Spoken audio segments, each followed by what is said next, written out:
Laboratory exercise number 5. Electown manufactures circuit boards for computer-controlled appliances for the home. The sales have been very volatile, sometimes stressing the plant's capacity, and sometimes depressingly low. During a recent slow period, Jake Ramos, a production supervisor, complained to Grace Sagon, accounting manager, about the flexible budget. "I try as hard as I can to meet the budget," he says. "And then I found out that just meeting the budget's not good enough. Last month, when we sold 8,000 units, I was 10,000 under my budget, and then you all blew me out of the water with the report that I actually was 5,000 over because sales were slow. I thought this responsibility accounting business was supposed to mean we are held accountable just for things we can control. How do we control sales? At the beginning of the year, you gave us all targets.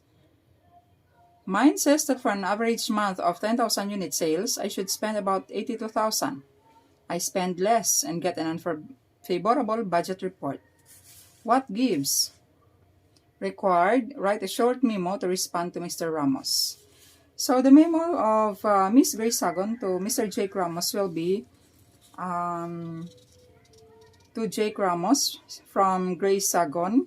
Subject is the budget variances.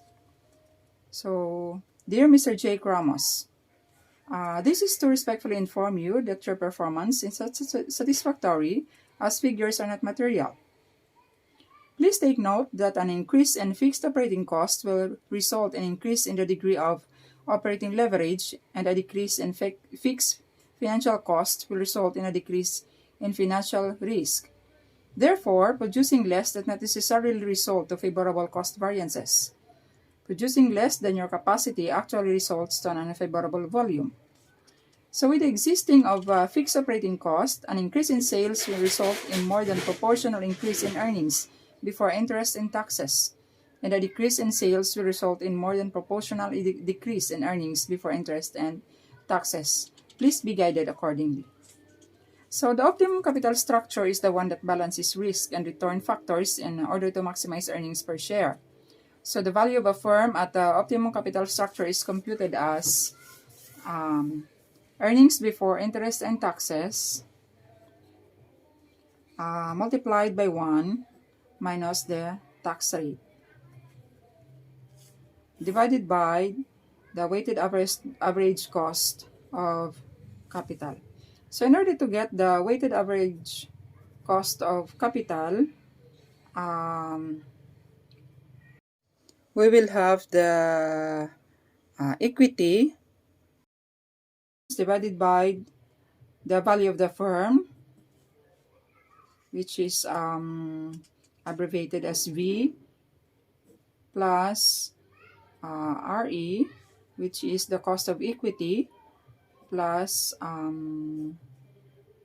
the debt value divided by the value of the firm, multiplied by RD, which is the cost of debt, multiplied by 1 minus TC, which is the corporate tax rate.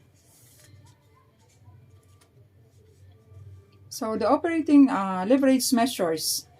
The operating leverage measures the effect of fixed operating cost in the relationship between sales and earnings before interest and taxes. So the decision on capital structure seems to be related to the expected earnings of the company. The more earnings the company has, the more debt the company should sell. So with this, the company should maintain financial leverage consistent with a capital structure that maximizes owners' wealth.